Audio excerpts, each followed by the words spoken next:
Carlos Alcaraz's reaction to Jannik Sinner's 3-month tennis ban. Tennis superstar Carlos Alcaraz has given his thoughts on the doping ban of rival and current world number 1 Jannik Sinner in the lead-up to the ATP Qatar Open in Doha. While Sinner has taken over the position of the world's best male tennis player since the start of 2024, the Italian's dominance has been hit by controversy after the revelation that he tested positive twice for low traces of clostebol back in March 2024. During that year's Indian Wells tournament. Since then, the tennis world has been waiting for the outcome, with an agreement finally being reached last week between the World Anti-Doping Agency, WADA, and Sinner's legal team before the case for appeal was to be heard, landing on a 3-month suspension from tennis starting from the 9th of February for the world number 1. Unsurprisingly, there has been some curiosity about the reaction of Sinner's main competition, with fellow young superstar Alcaraz at the top of the list. Yet, when asked about Sinner by AS, the Spaniard revealed that the ban has little effect on what is focused on right now. The man dubbed as the next Rafael Nadal has taken over the position of top seed for the Qatar Open,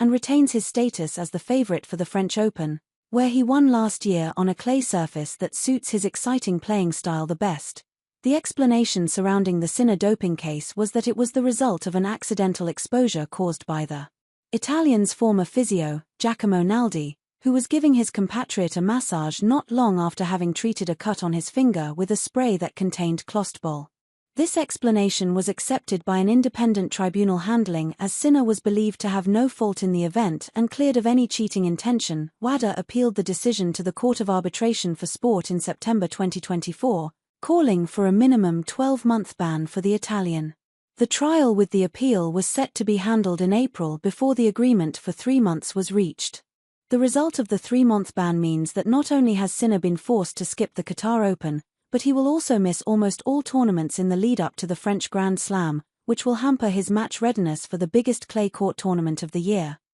While missing any period of tennis is unfavourable, not having to skip a Grand Slam is a somewhat fortunate fate for the reigning Australian Open champ, especially considering the recent history of doping cases in the sport. The leniency for Sinner will likely only add to the claims by players and experts that some were getting much better treatment in these cases, also pointing to women's number 2 Iga Swiatek receiving a 1-month ban back in October after testing positive for trimetazidine. Current players such as Nick Kyrgios, Novak Djokovic, and Stan Wawrinka have shared their disappointment at a lack of transparency and consistency in the system, while former British star Tim Henman called it a little too convenient and that it leaves a pretty sour taste for the sport. Sinner will surely be thanking his lucky stars that his punishment was lighter than it could have been, but the entire debacle seems to highlight a crucial flaw in the manner of how doping cases are handled in tennis, with a potential need for change.